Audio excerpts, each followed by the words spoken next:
Tak, přejdeme k dalšímu bodu jednání a to je schválení nejvýhodnější nabídky realizace projektu proměna školní zahrady a prostoru přilehlého k základní škole Kostelec u Holešova. Takže i tady tento materiál jsme schvalovali na předchozím jednání zastupitelstva obce, kdy jsme tím způsobem schválili. Já bych měl jednou poznámku, že to nejde do těch 13 dohromady, 9, 2 a 1, 9, 12, 10. 9, 1, 3. 9, 1, 3, omlouvám se. 9, 1, 3, ano.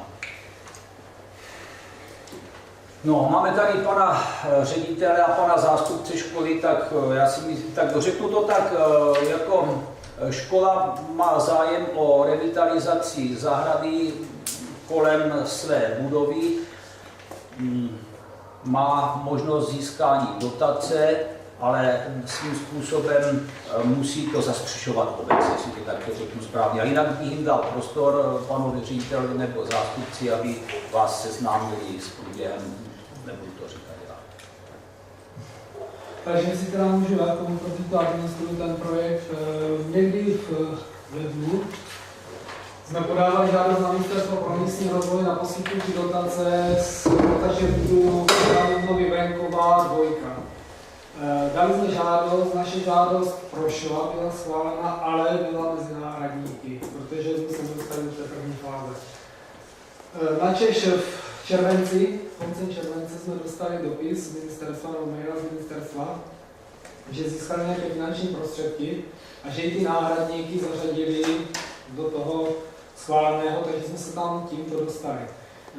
Takže nám vznikl malý časový prostor na to, aby proběhlo všechno tak, protože my 15. září, což je pozítřku nejpozději, musíme na ministerstvu mít doručený dokumenty, to znamená podpis s vítěznou firmou, aktualizovaný profil, prohlášení obce o vlastních prostředcích má a prohlášení starosty, to je taky dokument prohlášení o postupu po schválení. Jo? Takže ty 4 věci musí nejpozději pozítřku do 16 dní v Praze. Na základě toho jsem zpracoval návrh výzvy, protože jsme měli projektovou studii, takže viděli jsme, jaká je cena projektanta, tak jsme udělali návrh výzvy, kterou jsme schválovali někdy v srpnu. A když jsme tu výzvu schválili, tak jsem rozdělil výběrové řízení, protože se jednalo o zakázku malého rozsahu, oslovil jsem 3 firmy. Ty firmy byly vybrány na základě zkušeností, protože jsem dělal 9 let starostu, takže znám kolegy starosty, takže něco jsem věděl kolegu starostu o těch firmách.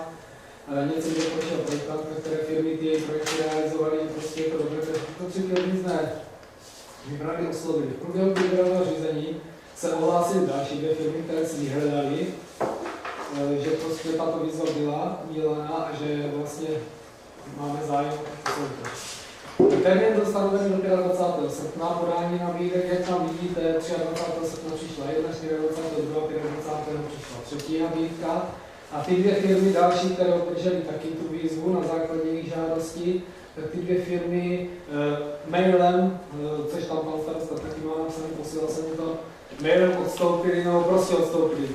Oznámili, že se nebudou účastnit, protože jedna firma z toho důvodu, že jsou vyloženě výrobci dětských hřišť a že tam jsou i zahradnické práce a stavební práce nějaké, terénní úpravy, takže prostě si na to netroufají, že jsou jenom výrobci hřišť. A druhá firma, že se nevejde do požadovaného finančního limitu, který byl dán projektantkou. Takže celkem vlastně bylo, výzvu obdrželo 5 firm, z toho 3 podali nabídku. Proběhlo otvírání obálek, máte si můžete do přítomnosti paní místostarostky, pána starosty a mě. Otevřeli jsme obálky a z těch firm vyšla jako vítězná firma Matovský mapy rezerva, která nabídla nejnižší nabídku 469 485 korun. Takže teď, pokud dojde ke schválení tohoto výběru té firmy, je potřeba honem podepsat smlouvu o dílo, aby jsme to mohli poslat, aby se to do té Prahy, protože dneska jsem z Prahy obdržel mail, že jsme ještě doposud nic neposlali a že ten termín, který od toho 15. je závazný a prostě když to nepošle, tak nebude nic. Tak prostě nic nedostaneme, neodsunou to ani o kousek. Takže jsme v časovém presu, A dá se to zvládnout, když se to dneska schválí, zítra to podepíšeme, nevím, skoro to hned odešlem, to EMS, nebo jak se jmenuje ta poštovní služba, ta rychlá, takže to tam bude 15. mám jsem zkušenosti, že to tak funguje z dne na den, že to tam je.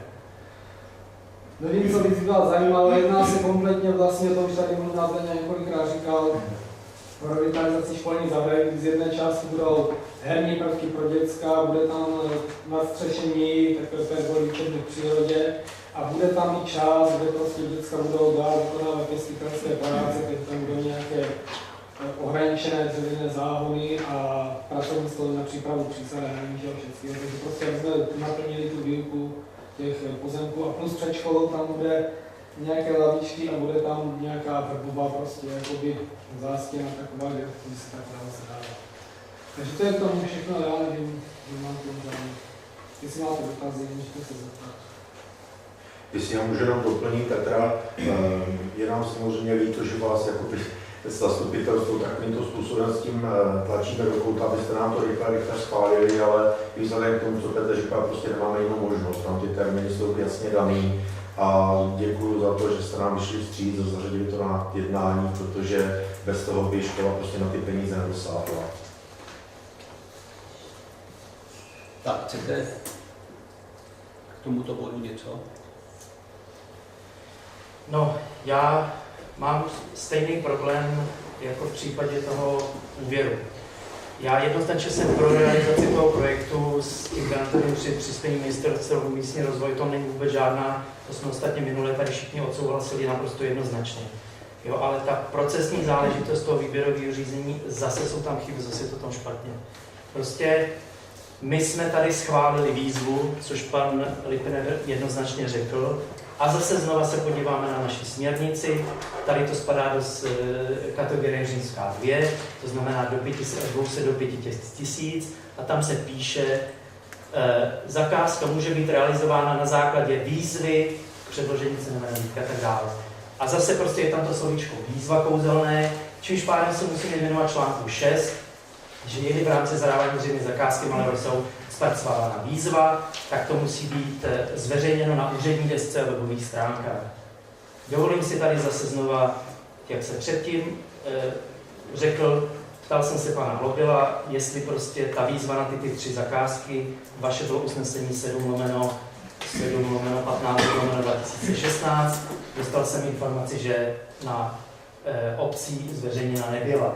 Takže zase znova jsme porušili svoji vlastní směrnici a tady je to o to náročnější, ne pro vás, ale pro toho, kdo to tady podepíše, to znamená statutárního zástupce, ten dopis prohlášení účastníka podprogramu, kde v bodě 1 se píše, že zadání veřejné zakázky na akci a tak dále bylo provedeno v souladu se zákonem číslo 137/2006 o veřejných zakázkách. A s tím bylo? Prosím? V souladu s tím zákonem bylo.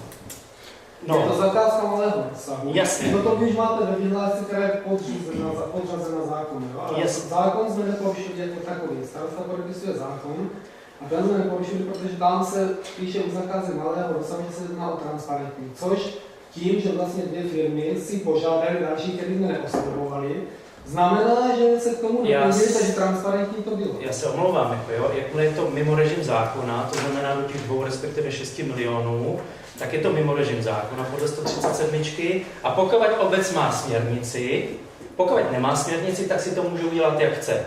A nikdo proti tomu neřekne ani popel. Ale pokud obec má směrnici, tak a je to mimo režim zákona, tak musí obec postupovat podle vlastního zákonného předpisu, protože směrnice je pro obec zákon. Jo? A musí podle něj postupovat a tam je to popsané takto. A na to se oni zeptají, protože řeknou, je to podle zákona? Ano, je to mimo režim zákona. Máte směrnici? Máme. A teď projedou tu směrnici, jestli to uděláno podle směrnice. Tak bude postupovat, tak vám to řekne paní Hermanová jako auditor a věřím tomu, že MMR bude postupovat úplně stejně. Není to váš problém jako školy, je to problém zadavatele, kdo dělal procesní záležitost tohle výběrka. Jo, mě to mrzí, já chápu, jak vás tlačí čas, jo, ale prostě to výběrko se udělalo špatně tím, že se nevyvěsilo.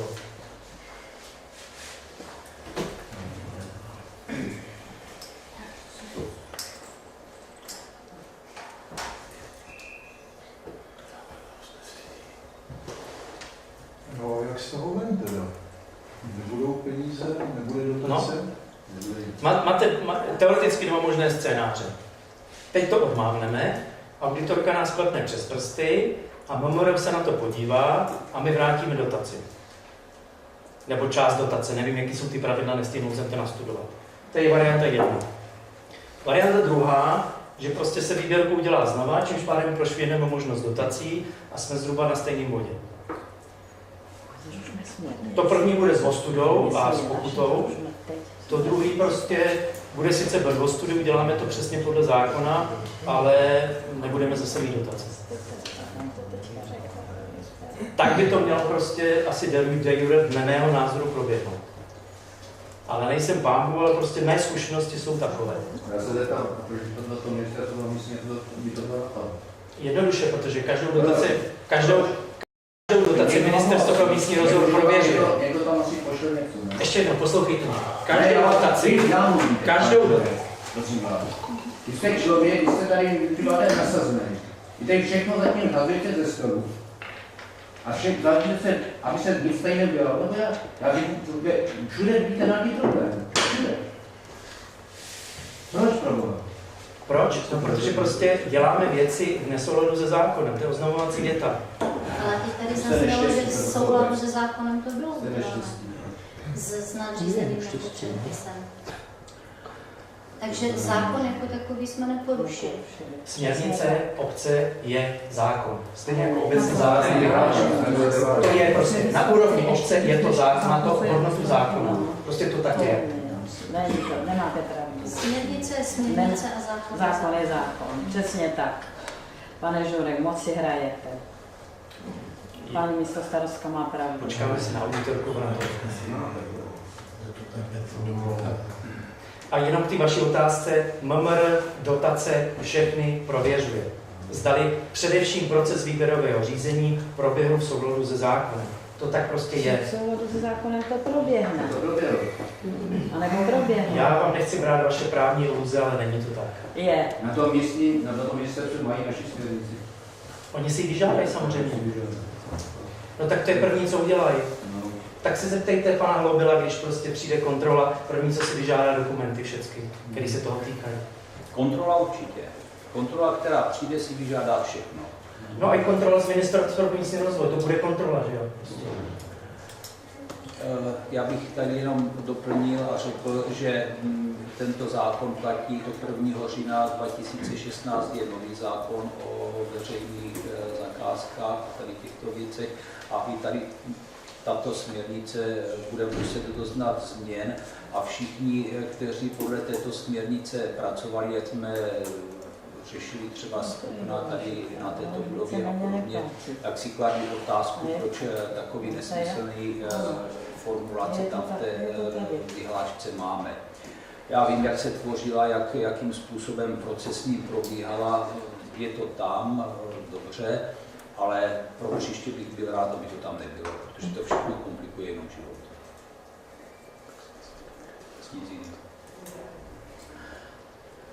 Já bych si ještě dovolil, když tedy teďka odhlasujeme následující bod, schválíme to a budeme vracet dotaci, tak budeme mít udělanou zahradu. Třeba i za tu cenu, že vrátíme dotaci.